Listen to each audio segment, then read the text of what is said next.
Good morning once again, everybody, and it's great to be back here on the second edition of the I Learn Summit 2.0, from grading to upgrading.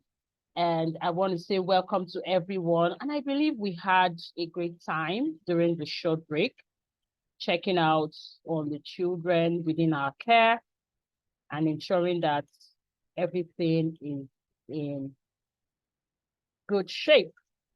Okay, so I'm not going to be taking much of our time. We are getting started on the second session on leveraging assessment for students' well-being and effective interventions. And this is going to be taken by Dr. Chinedum Oluwadaminola of Corona Trust Council. I am not so sure if he is in the room already. Please, Bossman, can you help me notify if he's here so that we can shoot?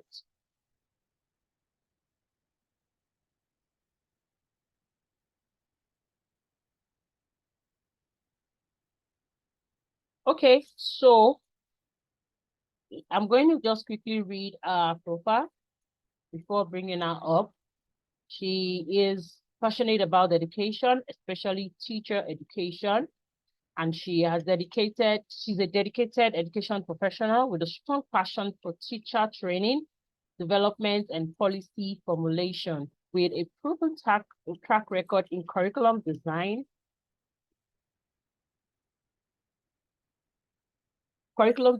monitoring and evaluation, and of course, quality assurance. So your guess is as good as mine why we had to bring her on this second edition of the summit. She has also made significant contributions to the field of education globally.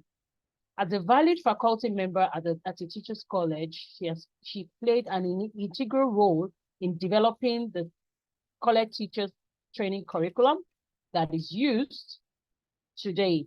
Our expertise extends beyond the scope of our workplace, as she has served as a trusted educational consultant to the Ministry of Education in her state. Her leadership experience in the mentoring and evaluation department of a group of schools exemplifies a commitment to maintaining high standard in education. By implementing rigorous quality assurance procedures and documenting best practices, she has ensured that the delivery of an exceptional curriculum She has ensured the delivery of an exceptional curriculum and facilitated the professional growth of over 400 teachers. As an accomplished educator, she has honed her skills in conducting training sessions within both and outside her organization, and also shared her expertise via facilitation training, putting out her thoughts in books as a solo author and co-author with global audience. And she said at a point she had to recognize the need for IT acumen, and so she is a sought-after resource within the organization and innovative approach. Innovatively, she has been able to successfully implement a virtual school during the challenging period of the extended holiday due to Ebola lockdown in Nigeria and the global pandemic, which was COVID-19. She firmly believes in the power of humor to enhance teaching and learning. So when you hear the word fundamentals, it means adding fun to mental skills or mental capacity or building mental proficiency for our students. And then she says that she has been able to, while maintaining a strong focus on order, attention, and details, and as well as discipline, beyond her professional endeavors, she indulged in, eclectic mix of music and enjoy exploring a wide range of itinerary genres. Okay, yes, so we have our facilitator in the room, and I'm going to pin her shortly so that we all can see her. It's a pleasure meeting you, ma'am. Thank you so much for being on the call this morning. Thank you so much, and over to you. Good morning, everyone. Good morning. Good morning, Dr. Green. Thank you. Thank you for having me. Yes, ma'am. Thank you very, very much. I'm glad to be here. Thank you. Good morning, everyone. Good morning, Mr. Bossman. I am so glad to be here. Good morning, ma'am. Good morning. Good morning. And congratulations for this. Thank you for doing this. We need as much engagement as possible in the education space. We do. All right. So we will go right into start. I will share my screen now.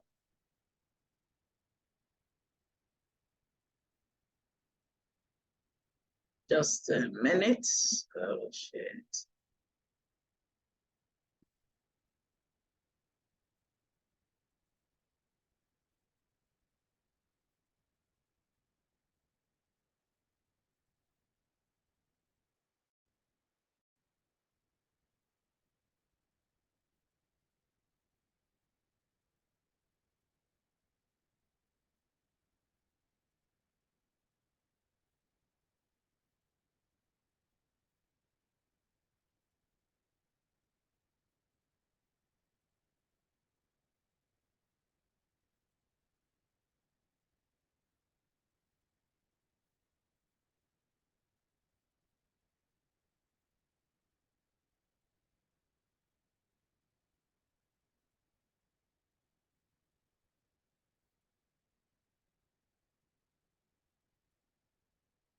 I'll take that again. Oh.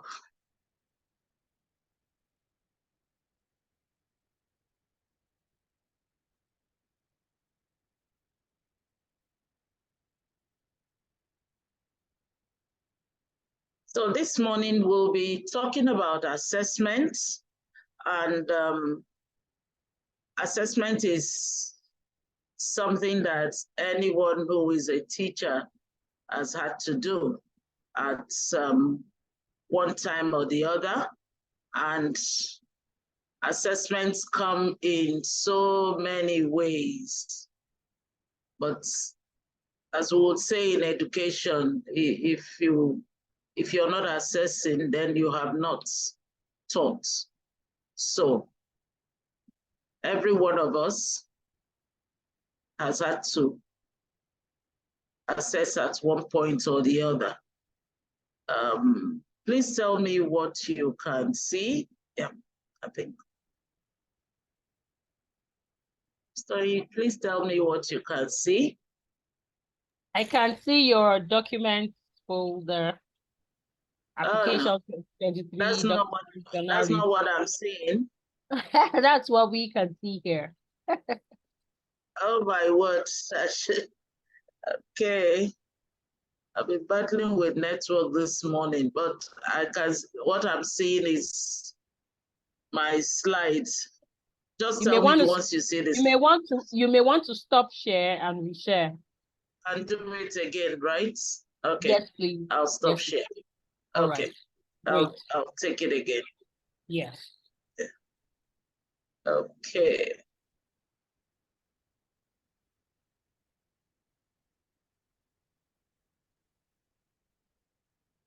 Awesome. Now we can see your slide.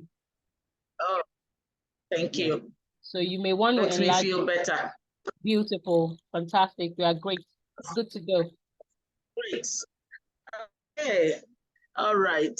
I have a very short time to do this, but it's I say to teachers and to my audience every time that what we do when we come together and take part, whether it is virtual or otherwise, is what we're doing is to remind ourselves of the things that we know, the things we have done before, the things that we have practiced. Somewhere in our minds, we have those things. So it's important to know that we're not here to say, you don't know anything, so we're going to teach you what to do. We're only going to remind ourselves of the things that we have heard, add to what we already know. So I'm talking this morning on leveraging assessment for student well-being and effective interventions. there are some key words. My name is Chinedumolu Adamilola, by the way. There are some key words that jump out when you look at this, and is in line with the theme for this summit. One is assessment, the other is well-being, and the other is interventions, assessment, well-being, and interventions. And what is the connection among these three? Assessment, interventions. We talk about well-being. I mean, in today's world, we are talking so much about, mental health. When we were younger, nobody cared about how we felt. We were testing a lot of things. We literally were doing audition, just water off your back. And was it really that? It doesn't matter what anybody said to you. There was nobody who was going to come to your aid or listen to how you feel. That is not, thankfully, we have moved on from that kind of. So, but what has assessment got to do with student well-being? And then when we talk about intervention, again, it's a word that we find with either special needs or special need on both sides. I mean, the one who is struggling with cognitive issues, or one who has so much knowledge, is a gifted child. But intervention is something that cuts across. So with the very little time we have, I'll try to see how I can make these connections: assessments, well-being, and intervention. So please join me. I'll be fast in some places, and I would slow down a bit. But if you do have questions, please put down the questions. I have some time allocated to asking questions. So, and I intend to make use of that time. All right. So these are the things we are looking at. What is the purpose of assessment? What is assessment? What are the principles in assessment for learning? How do we assess for well-being? What are the strategies we can use? How can intervention be married with well-being as well as assessment? Those are the things we're looking at. And what is classroom assessment? If we had a longer time, I would have asked you to start responding and answering me, but you can still do that. What is classroom assessment? What is a lesson assessment? What do you understand it to be? I think it's proper that we try and say something. So you can put that in the chat. What do you understand assessment to be? If you've ever taught a lesson, what is assessment? Please, I've opened the chat room, and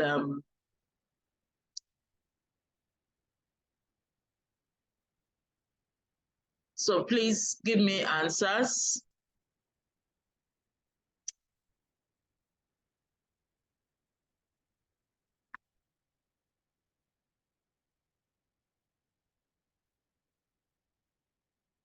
Thank you very much. I've seen one answer. I would not read it out until I see about 2 or 3. Brilliant. Assessment is about gauging or measuring learning. Absolutely. It is an evidence to show if learning has taken place or not. Fantastic. Can I get 2 or 3 more?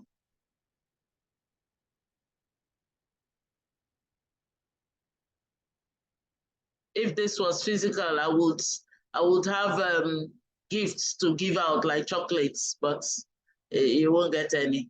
You'll get an E1, e-chocolate. It is what educators do to find out if learning has taken place. Beautiful. One more, and then we'll move on. Someone wants to send account details, like a giveaway. Good.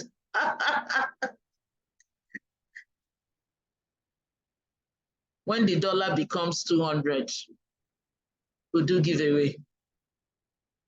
All right, one more answer, and we'll go.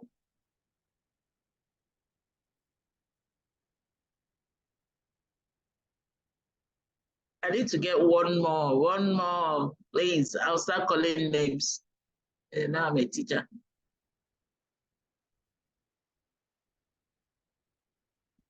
Thank you. Assessment entails methods, ways to check for learners' understanding, and is an instrument to measure retained knowledge. Thank you very much. Give yourselves a pat on the back. Thank you. You're all correct. That's what assessment is. So I'm not going to go into all this. That's all that you have said. There's a way to gauge learning. There's some sort of evaluation. There's some sort of estimate, some sort of feedback that you're trying to get from those in your class. Have they got what you have passed on? How much of it, have they got? That's what assessment is. And some background facts, we do assessments because there's an objective, there's a learning objective. So you can't be testing or asking if there is nothing that you're basing it on. So there is a focal point, and it is from that focal point that you're trying to determine, did we achieve that? That's what's, without that, there can be no assessments. And assessments uses a lot of professional discretion in formulating, how am I going to ask this question? How do I find out what they know? Like what I just did, I say, tell me what assessment is. This is a room full of teachers, full of educators. So tell me what you understand assessment to be in your own words. So how I put it, how I formulate my question is part of my question. Why do we assess? I think that's what we've all said, to understand how much progress and learning has taken place, in order to also motivate the students and also to see if there will be made some improvements.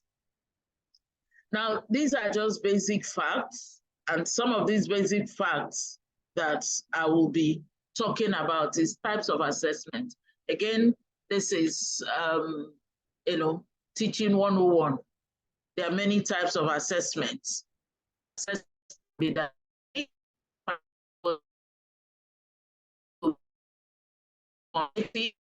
Use it to get to going. And the truth is, it's a cyclic thing. The diagnostic assessment leads to formative, it leads to summative, and back to the diagnostic, because by the time you get into another lesson, by the time you get into another level, by the time you get into another term, you're going to do some of diagnostic assessments. But we would not spend a lot of time on this. Traditionally, this is what assessment is about. Assessment, you see in this pyramid, assessment of learning is a base. That's what we do mostly, of what has been learned. Not assessment for the purpose of learning, or assessment as a way of learning, that is as assessment. But this has changed, and hopefully it's something that we are practicing. Assessment as a form of learning, assessment for the purpose of learning, and not just assessment of learning. Now, some people will say, oh, if you're going to be doing Nigerian curriculum, it is rote learning, it is this, it is that. What that curriculum mostly, test is assessment of learning. What do you know? How much of what is within this curriculum have you understood? Can you explain? Can you give back to us? And that is what, when we say it is of learning, it is not that it is not good, but in the 21st century, the advocate is make assessment as a learning, make it as learning in itself. And that's where we're going with this topic. All right.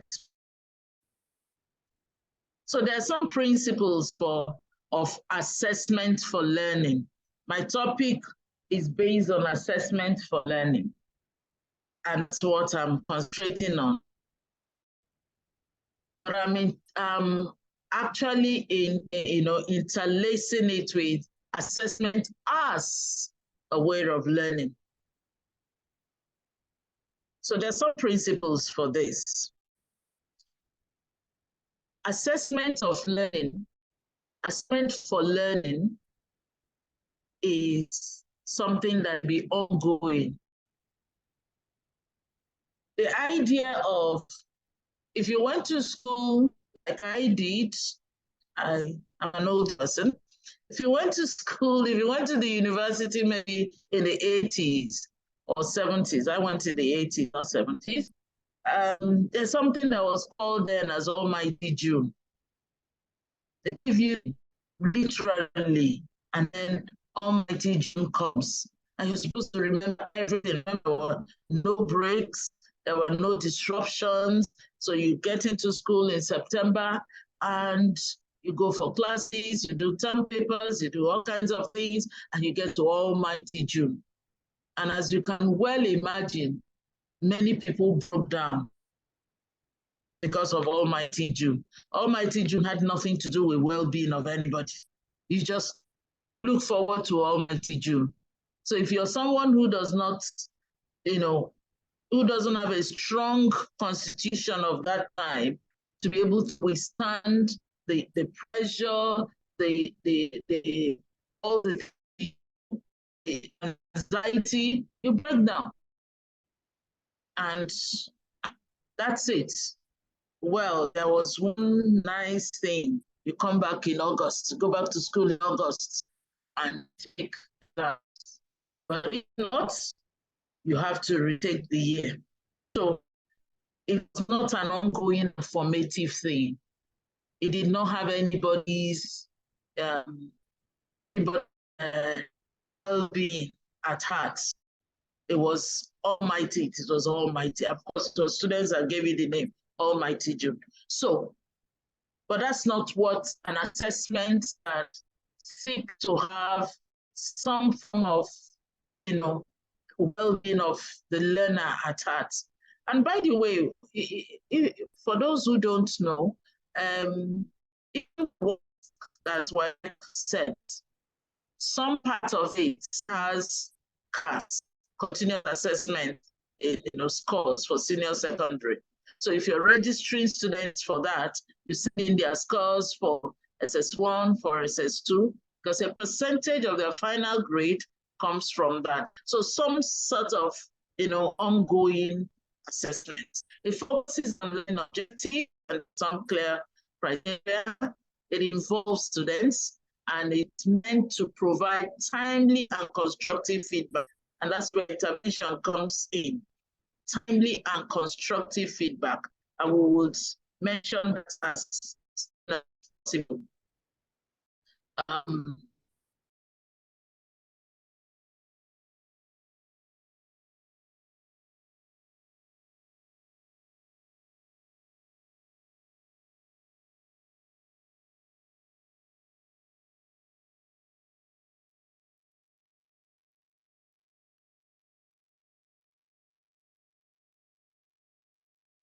But I think we lost our facilitator. This. Okay.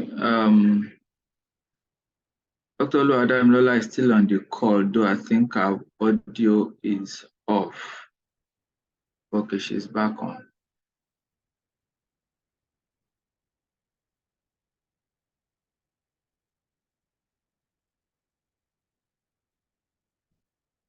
Can go ahead, ma'am.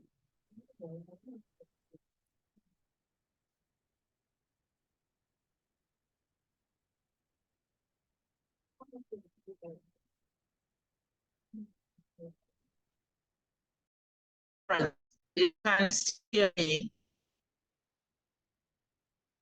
Yes, we can hear you, ma'am. Can you still see my screen? I may need to share again. No, you have to share again. Yes. Share again, yes.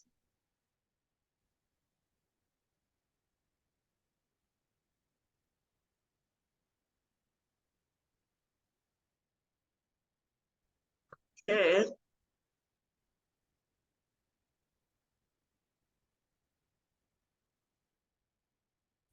Kindly let me know when you can see it. Not yet. You may want to. Okay, it says loading. Yeah. Okay.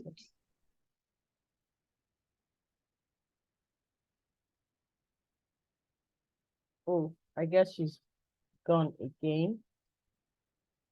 Bit of network glitches here and there. Be done in the classroom. It should also be done in a school-wide way. And that's by policies and a few other things that I will mention very shortly. In the classroom, we need to incorporate formative assessment into our daily lessons.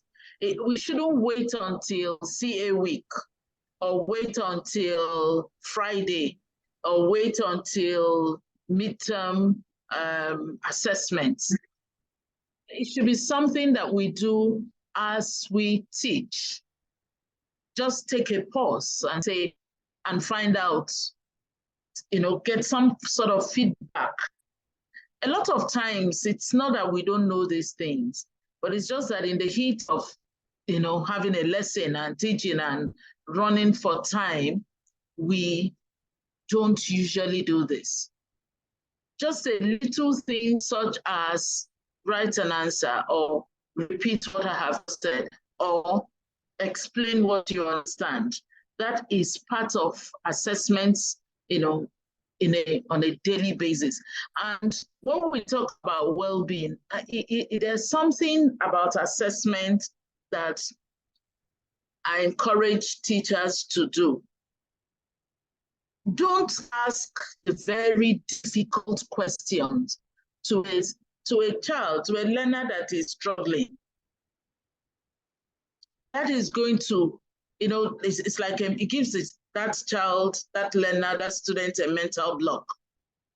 The rest of the things you're saying, and you know how students can be, the others could laugh, others could sneak something. So in the daily formative assessments within lessons, be conscious of the feelings and the abilities of all the learners within the class. In this case, it could boost the confidence of a struggling student or a student that is not struggling in the real sense, but not very confident, by asking questions that they can answer very easily, by asking questions that are not as open-ended, by asking questions that have direct answers. And so they build their confidence in being able to respond. And that's what creating a very positive and supportive learning environment is about. Even neglecting those who can't answer questions, you're creating a negative learning environment. Anyone who does that, the teacher is creating a very negative learning environment. Even if a 5-year-old knows when they are ignored, they don't understand, they won't give an answer. So such things should be avoided. We should positive learning environment by being as encompassing, as accommodating as possible. And I'll get back to the use of data to adapt this to our teaching strategies.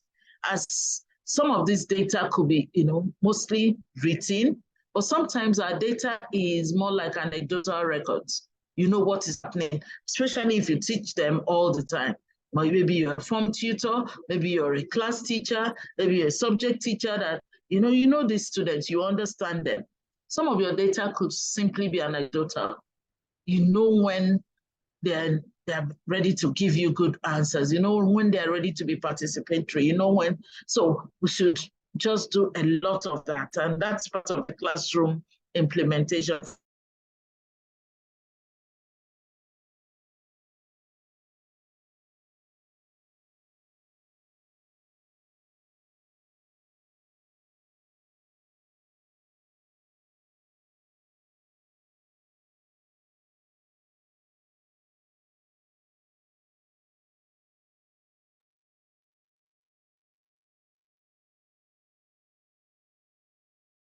Who are very good in this, in the area that you want, and pair them with those who are struggling, those who are not yet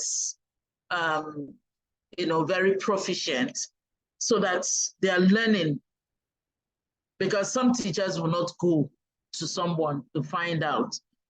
And sometimes they really don't have the time to be able to go to someone. They all have lessons. You know how the periods are in a day. They all have lessons, so they may not have the time. And involvement of parents and stakeholders. You know, when parents need to be schooled, educated, taught that what assessment is about is not to open my child's book and see 80%, 90%, A+, B, and all that. That there's more to assessment than just seeing those grades. And sometimes when they see those grades, that's all they want. And they tell you, oh, my child is doing so well. So parents need to be, they need to be educated as well. There are some challenges, of course, in assessment for learning. Is my screen showing? Yes, it is. We can see it. Oh, okay. Yes, ma'am. Okay, so you can see challenges in assessment for learning, yes. right? Yes, yes. Okay, good. I worked very hard doing this slides. It would be nice if they don't show. Well done. All right, so you can see the, I looked for something that will depict a very difficult thing to unravel. If you've ever got cables that's tangled up, sometimes that's how we feel about this. So number one is the time constraints. There's no time. I just want to finish my scheme. I just want to finish. And coupled with trying to teach, and then there is the students trying to manage the class, manage disruptive behavior, and how do I balance formative and summative assessment? And for some, they can't just see what is this about. So there's resistance to change. And again, sometimes there is the school management. Tomorrow they come up with this, next time it is this. So all that, they are all parts of the challenges that people have, teachers have with implementing assessments. So there are some solutions. Again, it goes back to training. Teach them how to manage a lesson. How do you pace yourself? How do you incorporate this? And do that practically for them to see. The school, the school leadership team should communicate what the purpose of assessment is, not just look at what happens at the end, and also help with establishing some guidelines and standards. And so when a new teacher comes who has had 15 years experience in the best school in the country, comes into your school, please don't assume. The person is new. Let the person understand what your assessment guidelines and standards are. Let's not assume. So those are some of the ways. So we'll look at how do we tie these three things together. And I think I've mentioned some bit of it. Now, students' well-being, what do we understand by that? I'd like to get some response. What do we understand by students' well-being? Can I have some response in the chats? What do we understand by student well-being?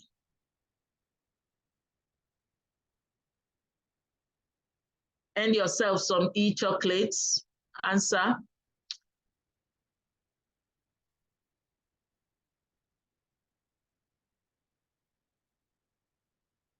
I'm waiting. Thank you very much, Adeyemi. Thank you.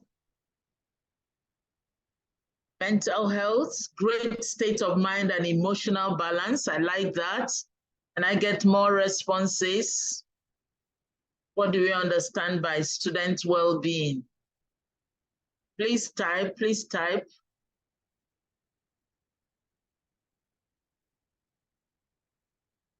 Let me look for names to call. Why am I a teacher?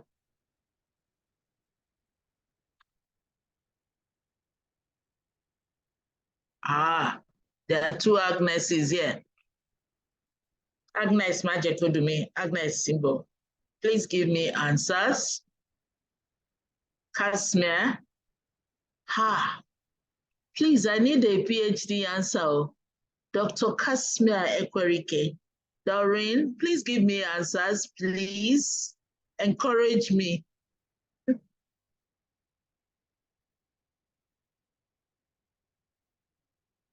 Thank you, Dr. Laiwola. Student safety, health, emotion, especially the emotional. Agnes, thank you. You have given me an answer. Agnes Majikodumi.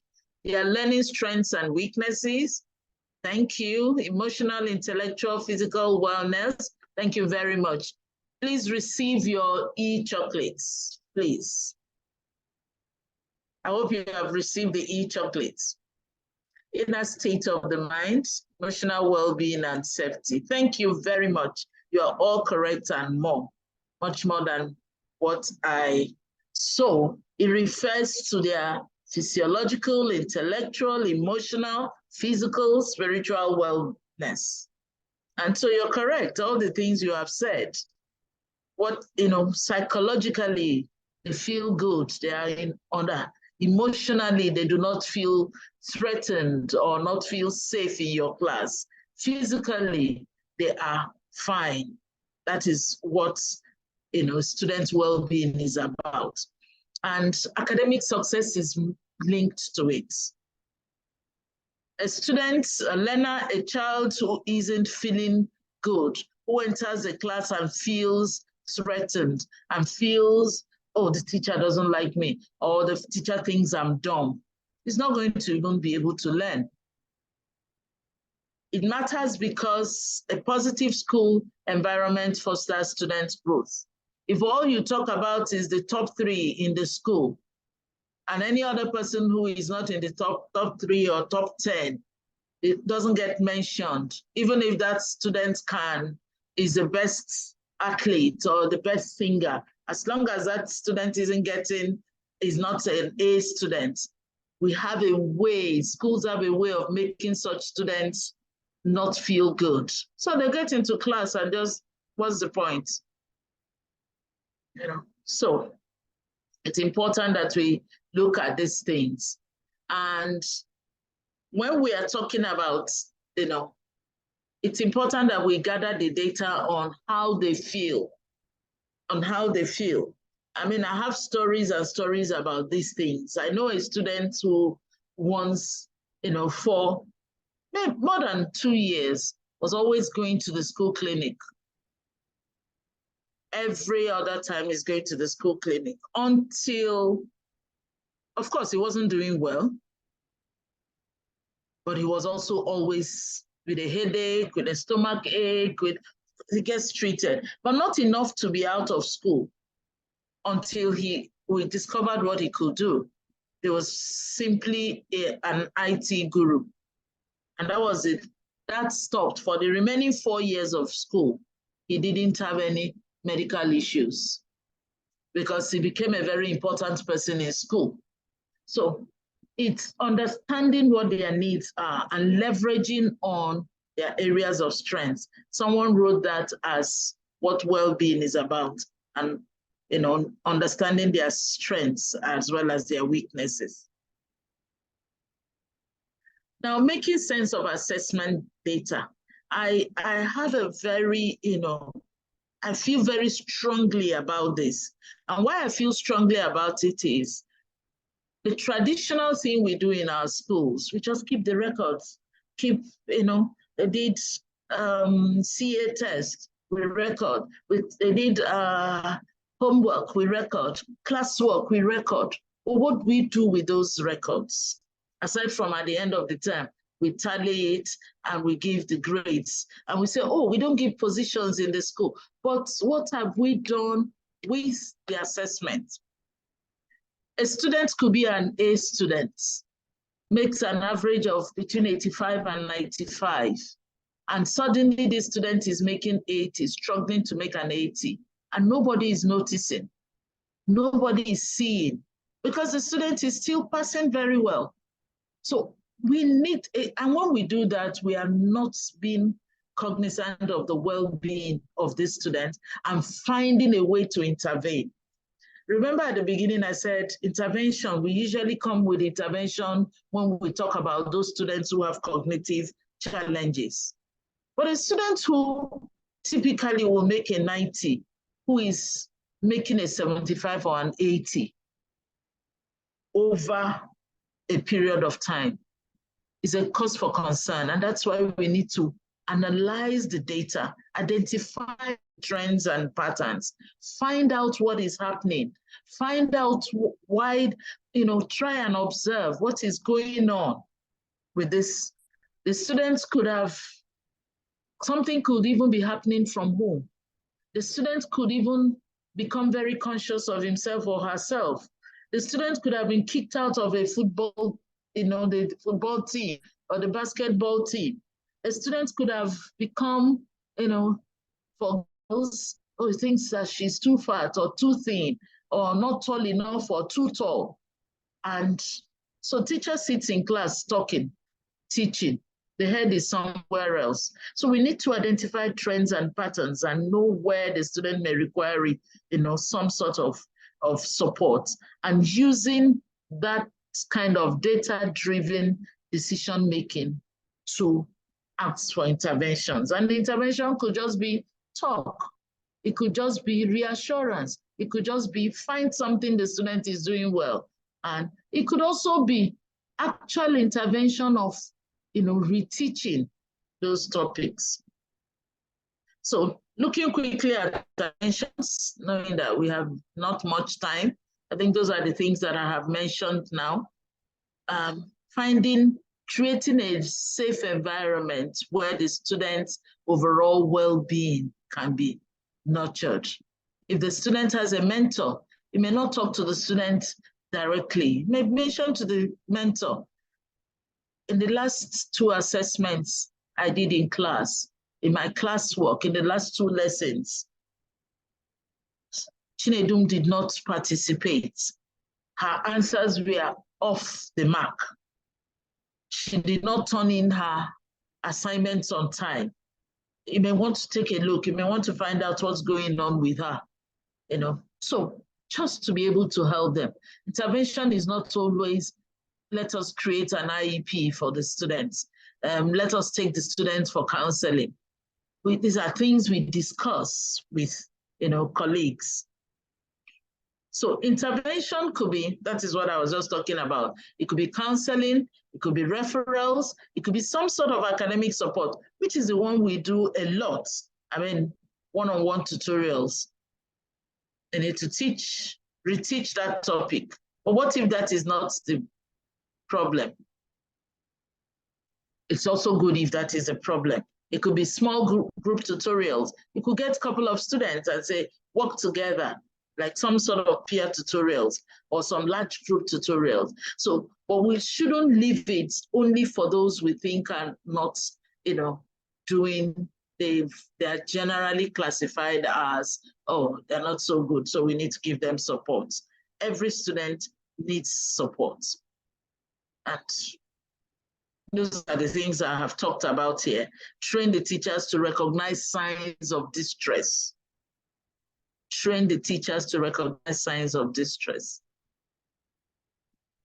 A child who has a parent who is going through a medical challenge, you still see the parent, maybe drops off the child every day, picks up the child at the end of the school, talks to you on the phone as a parent, but things are happening. The child knows. So teachers, members of staff needs to be trained to recognize. It doesn't mean that you're going to be, poke-nosing, but you could always point out to, the senior management to say, this is what I have noticed, and not say, it's not everything that we could get into, but we need to recognize it and know that something is happening. From what we see in our assessments, the well-being of this learner needs to be addressed. What kind of intervention are we going to give? Like I said, I'm trying to rush as much as possible. So what are the outcomes of this? It improves their well-being and mental health. And we can say that's too much. It enhances academic performance and reduces stress. If students are aware that their feelings is important. It's not about just pass my exams, pass my assessments. Then they are more comfortable in school. And when teachers understand that it is not just, we don't call names, but some people are calling those names in their head, using all the, I beg, leave that student. No student should be just left, because there are things that could happen.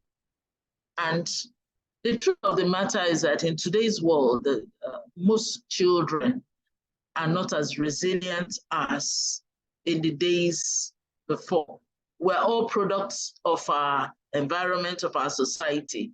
So that level of "this water off my back" is no longer there. It's not there as much as in the past.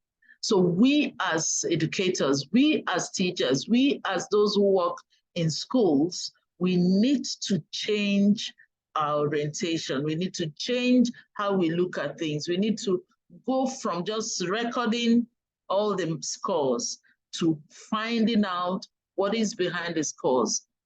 What is the data telling me? What is the grade, this child's grade telling me? And it's not only the negatives. If a child suddenly starts doing so well, you should also know why. It could be something that, is a very positive thing, and it could be a learning curve for others. Oh, he stopped doing this, he started doing this, and is reflecting in good, grades. So it's not just the negative. So, and it strengthens parents' confidence. When parents are aware that in this school, they care, in my child's class, the teacher cares, then the parents' confidence in what we are doing would increase. And who wouldn't? Even as a parent, you would want somebody to truly care for your child, and not when parents will say, your child is not doing well. They can't be bothered. They're only bothered about those who are doing well. All right, like I said, so we will quickly do a review. I've tried to be as fast as possible. So I would take questions at this point, or comments, or some sort of feedback at this point. Okay, thank you so much, ma'am. It's time for us to ask questions, make inquiries. So you may want to start dropping them in, or you can as well raise your hand, and then I'll call you. You unmute your mic and you can ask your questions. If you also have contributions to make, any observation and general comments, and what exactly, like I always say, for every session, there should be a question, there should be a comment, there should be an aha moment where you say, aha. Yeah. And then, of course, there should definitely be changes you would like to make based on the new information you've gathered. It's very, very important. And that's what will easily help you apply all the knowledge. Knowledge can be found everywhere, but then it's the application of knowledge that brings about change that can be picked on the road or on the street. So it's time for us to engage everyone on the call. And as she has said, why am I a teacher also? So I may have to start calling people, other participants, to engage and join us in having a robust conversation this morning, just 3 minutes to afternoon. So I have on the call Adejoke, Ades, the two Agneses. Please, we would love you to engage. We have Kasmer, Dr. Kasmer. Okay, we have Doreen, Dr. Adebisi, Emeka, Innocent, Okunsoya. Oh, Motolani is on the call. Oh, Teacher Mimi George. Hello, Temidayo Adesoya. Okay, you can as well ask us questions to also test for assessment for our learning this morning. Yes. Madam Chinedu. So if you won't have any questions to throw out there, I think that would be also fantastic. Well, thank you so much, Dr. Tony. Yeah. So there's a question.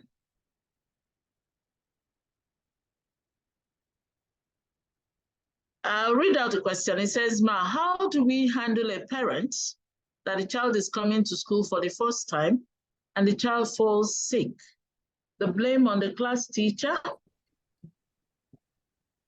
I'm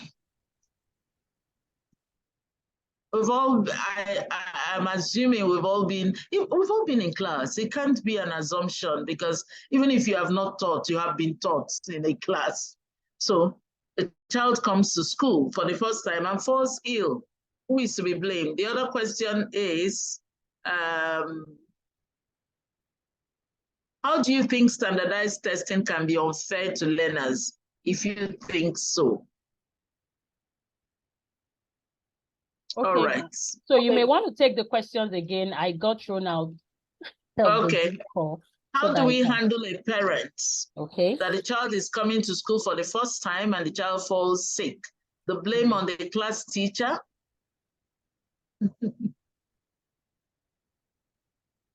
Okay, I will, like I said, we don't have a lot of time.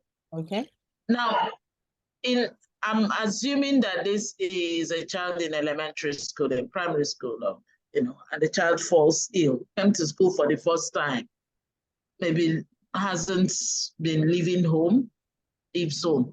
And if once you observe that a child is not, well, you're seeing this child for the first time, so you may not know the child's usual disposition. But then observe, is a new student. Is it just that this child is very reserved, or just a new child? Notice, observe. If you observe that the child is not feeling well, every school must have their own, policies about how to communicate with parents. I think schools need to have a school clinic. So I think the teacher should, I'm just doing a generic response. You can apply it to what happens in your own school.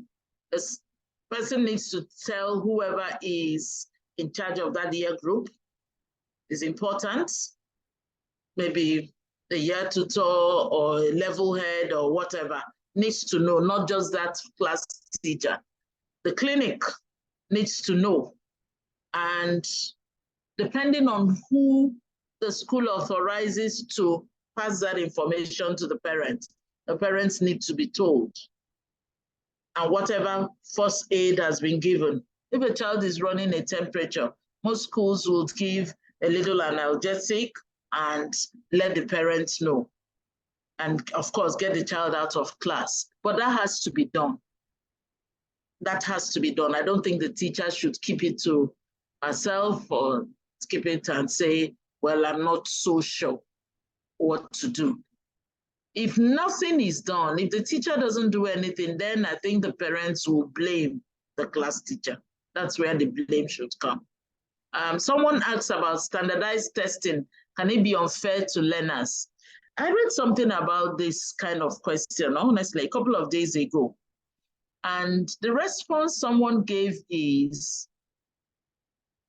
the objectives are standardized. It's the same objectives. In the same way that we teach differentiated learning, differentiated teaching, in some instances, you may need to do some differentiated testing, but you must be testing the same standardized objectives. But if it is not, then it's unfair on everyone. It's unfair on everyone. If, for instance, a child who writes very slowly, you may need to give an extra time, but not so much as to make it some sort of open-ended whenever you finish. maybe some sort of encouragement to be able to, if it's someone who needs to think out and say it.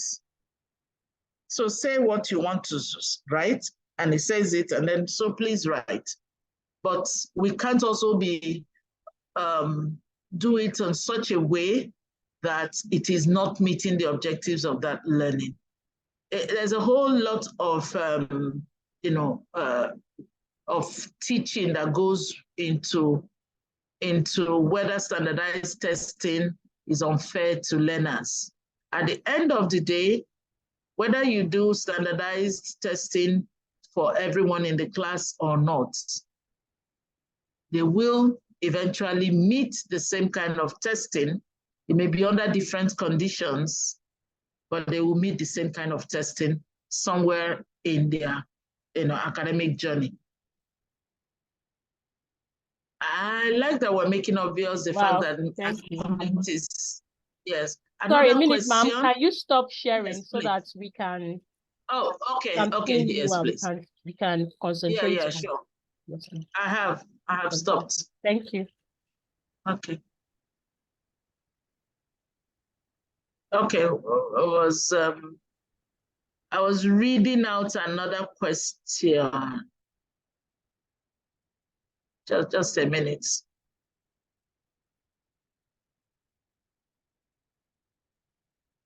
Okay. There's a question here that says, I like that we're making obvious the fact that assessment is not just about measuring learning, it's just about eliciting responses from the learner, as if his or her welfare doesn't matter. Let's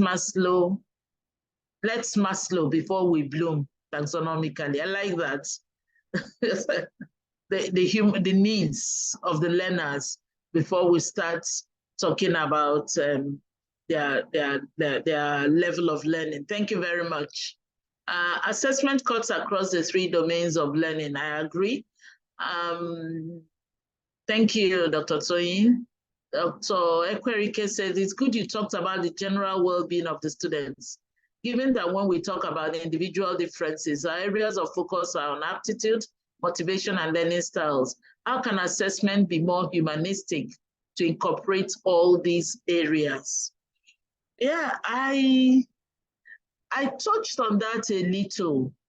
I touched on assessment being, maybe not using the word humanistic, but assessment being conscious of the different people in a room. Assessment needs to be conscious of that. For instance, I mentioned that there are some students, some learners who are very reserved. When you ask them a question, they clam up, they shut down. Not that they don't know it. It will be very unfair to just throw questions at them and then they don't say anything or they mumble and we throw another question, especially very difficult questions. We need to get them confident enough by asking them questions they're able to answer very quickly without climbing up. That is being humanistic. And the more confidence they gain, the more that they're able to answer. And sometimes they're better, they work in groups. And in groups, you may not say they should be the one to speak. They may be the one to just write. So all in all, the teacher needs to be, very, very aware, very conscious of the people in the room. I hope that answers. I need you to take a jab at the National Common Entrance with 0 pictures. I will not. I will not take a jab at them. I won't. This is where thinking time comes in very useful. I agree. Like I was saying something about just throwing questions and you just destabilize everybody. And all these learners in the class think that they don't know anything. No, I think the thinking time it's very good. It doesn't work with everyone, but it is a very good one. It is a very good one. Teacher Nimi, please take a jab at, you've already taken the jab at National Common Entrance with 0 pictures. So we agree with you, you should have pictures, but let's leave it at that. Let's leave it at that. All right. I've read out all the questions and all the comments, and I'm very, very grateful for the participation. And Titoyin, allow me to put the thank you that is in my screen. Yes, go ahead, ma'am. You are allowed. I need to say thank you. That's good manners. Exactly. So let me say the thank you. Thank you for your participation. Thank you for, and I hope these conversations as we go back into our schools and our groups, that we will continue these conversations. I mean, that's where it makes a difference, not just have it here, feel, oh, it was good, it was not good, but we continue as an ongoing conversation so that we all, the students in our schools will be the better for it. That's what I would advocate. Thank you very much. Thank you, Doctor. This is the last slide. Thank you for allowing. Thank you for allowing the last slide. And I will say, I went through all my slides. Wow. All right. Thank you very much. Thank you, all the people. And thank you to Stacey's group for having me. Awesome. Thank you very much. God bless you all. All right. Yeah. Okay. So let's have our digital hand to say thank you to our facilitator. Since I gave you e-chocolate. So. Exactly. We are giving you back digital cups. And just like I read in your profile, your bio, indeed you have that sense of humor. And I think that makes the two of us. I love teaching and having fun at the same time. Thank you so much, ma'am. Thank you. Thank you. Thank you to all the participants. Yeah. All right. I hope we connect outside of this virtual. Absolutely. Absolutely. That's I'll get in touch. Yes. Thank you so much. All right. Thank you. Yeah. Thank you, ma'am. Thank you to the names that I know here. Dr. Laiwola, Agnes, Asman. I know this Innocent Agofure. I think I have been in a session with him before. Thank you all. God bless you. I would exit now. Thank you. All right. Bye for now. Bye. So at this time, thank you, Dr. Chinedum. Thank you. Right. Okay. At this point, we're having our information session. We're having our information session, and it will be handled by the boss himself. Mr. Bossman Adedoko, Dean, Principal, everything. This is over to you, sir. Thank you, Dr. Toyi. There is not everything at this is, you know now. Once again, thank you to Dr. Chinedum Oluwadamilola for that powerful presentation. Sometimes when you listen to her, you get the fact that she's methodical in thinking, and she tries to break her thoughts down in such a way that you will be able to grasp. Let me remind you that you met Innocent Agofure on when we had the boarding house program. Aha! Yeah, sure. Yeah. Yes, he was there. He was there with us. That's true. That's true. Yeah, he was there. Thank you so much. And apologies for all the errors on the handbills. We try as much as possible to correct them, but we do appreciate you. Thank you for your support. And thank you for being with us this morning. You took us to another level, having kicked off this morning with Mr. Adefisayo. And thank you for deepening the conversation. This afternoon, we go in a different direction, talking about AI and technology, and how we can leverage that in learning and assessment. as educators. So basically, at the end of the session this evening, a couple of informations around some of the things that will happen on Saturday will be shared with us, and every other thing that's needed. But for now, it's time to take our break and get ready for our next facilitator, who will be joining us from Kenya. So we have to be very mindful of time. I think East African time and West African time, it's a different time zone. So we shouldn't miss the timing, and we have to also get on board so that we can get the best out of the session. Thank you everyone for joining. For those who are just joining, don't worry. If you are a fully registered participant, you will have access to the video. We know it's a school day, so some of us